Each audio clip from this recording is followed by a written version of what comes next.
So here's an article that popped up, and it's essentially about Baylan Skoll and how everything with him starts with Order 66, and it's the key. This is by Screen Rant, and it led me to a video that I wanted to make after the Ahsoka finale, and I never did. And it's in regards to Baylan Skoll and, of course, Anakin, and he hated Anakin. Mace Windu didn't like Anakin, but he defended Anakin many times, but he didn't like him, didn't trust Anakin, felt he was dangerous. But Baylan actually hated Anakin, even as he said to Ahsoka, "You, like your master, just leave destruction and death." And he did not like Order 66, obviously. But that also means that he didn't hate the Jedi. Like, he still felt like that was his home, and those were his friends. And what Anakin did really shook him. So I feel like his whole plan was to essentially have a reborn sort of era, which isn't going to repeat itself on this cycle of, galactic conquest, and then a republic and a rebellion, a galactic conquest, empire, blah, blah, blah. So it was going to be something totally different where he would stop the cycle. And I think that would have been probably not having the Jedi or the Sith and just having Force users, whatever he is. And I'm really hoping that we get to dive into that in Ahsoka Season 2, because he is my most favorite character from that show, even above Ahsoka, believe it or not. So this article says Anakin Skywalker was at the center of Order 66, having been corrupted by Palpatine and becoming his new Sith apprentice, Vader. Having led the slaughter at the Jedi Temple, where he cut down countless Jedi Knights, Anakin Skywalker's fall during Order 66 is huge for Baylan Skoll, who confirmed to Ahsoka that he knew all about the Chosen One's dark transformation. As a hero of the Clone Wars and the one believed to be the prophesied Chosen One, Anakin's fall to the dark side would have been devastating, especially for Baylan, who confirmed he'd known Skywalker personally. Believing that Anakin's legacy was only one of destruction, it seems Baylan viewed Skywalker's fall as the epitome of everything wrong with the entire Jedi Order. This shift in perspective explains why Baylan trained Shin to be more than a Jedi, even more than a Dark Jedi, as they were both identified. Baylan's visions extends beyond the Jedi or the Sith, and his quest for hidden power known only to legend and myth is seemingly more than the light and dark alone. To that end, these motivations all come from the failures of the Jedi that led to the Purge itself. Baylan seems to be seeking balance in the Force, and that's exactly what he is.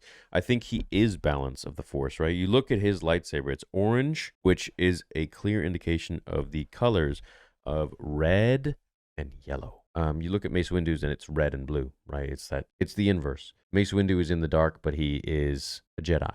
Baylan Skoll is in the light, but he is also in the dark. So it's the inverse constantly. Anakin is pulled towards the darkness, but he tries to stay in the light. Kylo is pulled towards the light, but he wants to be in the darkness. It's interesting. Like, they never are what they are kind of seem to be born into, sort of. Conversely, Baylan is seeking greater power to break what he sees as a never-ending cycle of light and dark in the galaxy, one he wishes to break so something better can be built.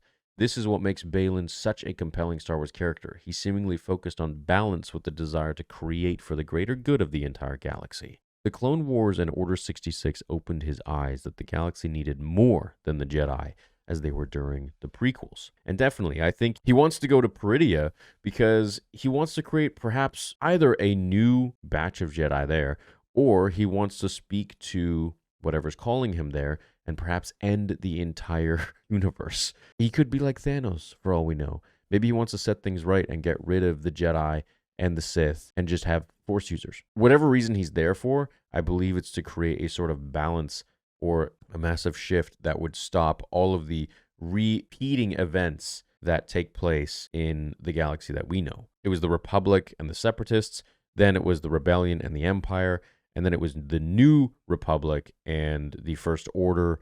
It's just, a constant cycle. It's just repeating itself constantly, as he said, and he wants to break that. Having found a massive trio of statues depicting the Mortis gods in the final episode of Ahsoka, the power calling to Baylan on Peridea is likely quite immense. So much so that they discover more than he bargained for. Regardless, Baylan standing on the statue of the Father signifies his apparent focus on balance, wanting to look beyond the light and dark in Star Wars galaxy that has caused so much destruction over the eons. Absolutely. I totally agree with this article. I think his disdain for Anakin kind of paints him in a picture where he is a good guy, but at the same time, he just wants something totally different that the Jedi never wanted and the Sith never wanted.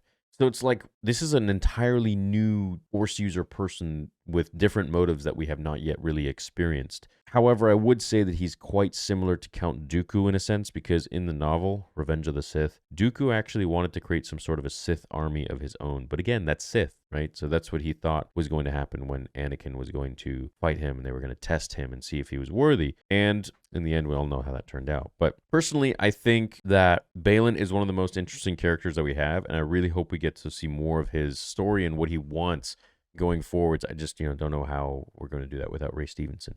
May he rest in peace. So I guess we'll have to wait and see. But essentially what I'm thinking is Baylan wants to restart a new order himself. He wants to be at the head of it, and he wants to wipe out everyone else from that planet and get them off there so that he can do it there perhaps. And who he is going to meet that's him being pulled to is Abeloth, or it could be the father or the son. Personally, I think it's the son, but we'll have to wait and see for that answer, because we know Ahsoka is the daughter. Anakin, I think, is the father, symbolically, and the son would potentially be Baylan Skoll. But we could be wrong. We'll see what happens. Let me know what you guys think about Baylan Skoll and what his motivations are in Ahsoka Season 2. Have a great day. May the Force be with you, and thank you for watching.